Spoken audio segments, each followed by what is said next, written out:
প্রবাসী কল্যাণ ব্যাংকে অভিবাসন লোনের জন্য কিভাবে আবেদন করবে। আসসালামু আলাইকুম, আপনারা দেখছেন ব্যাংকার্স ভয়েস, যেখানে ব্যাংকিংকে আমরা সহজভাবে উপস্থাপন করার চেষ্টা করি। চলুন যাই মূল ভিডিওতে। পড়াশোনা বা চাকরির জন্য অনেকেরই ইচ্ছে থাকে বিদেশে যাওয়ার জন্য, কিন্তু সমস্যা হচ্ছে সবার কাছে সবসময় টাকা থাকে না। তাই প্রবাসী কল্যাণ ব্যাংক সহ বেশ কয়েকটি বাণিজ্যিক ব্যাংক প্রবাসীদের জন্য লোন দিয়ে থাকে।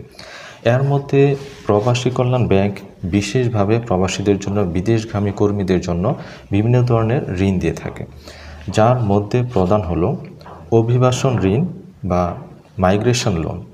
এই লোনের বিষয়ে আরেকটি ভিডিওতে আলোচনা করেছি আমি, আপনারা চাইলে আমাদের চ্যানেলে দেখে নিতে পারেন। আজকে বলবো এই লোনের আবেদন করতে কি কি লাগবে। ব্যাংকের নির্ধারিত ফর্মে আবেদন করতে হবে।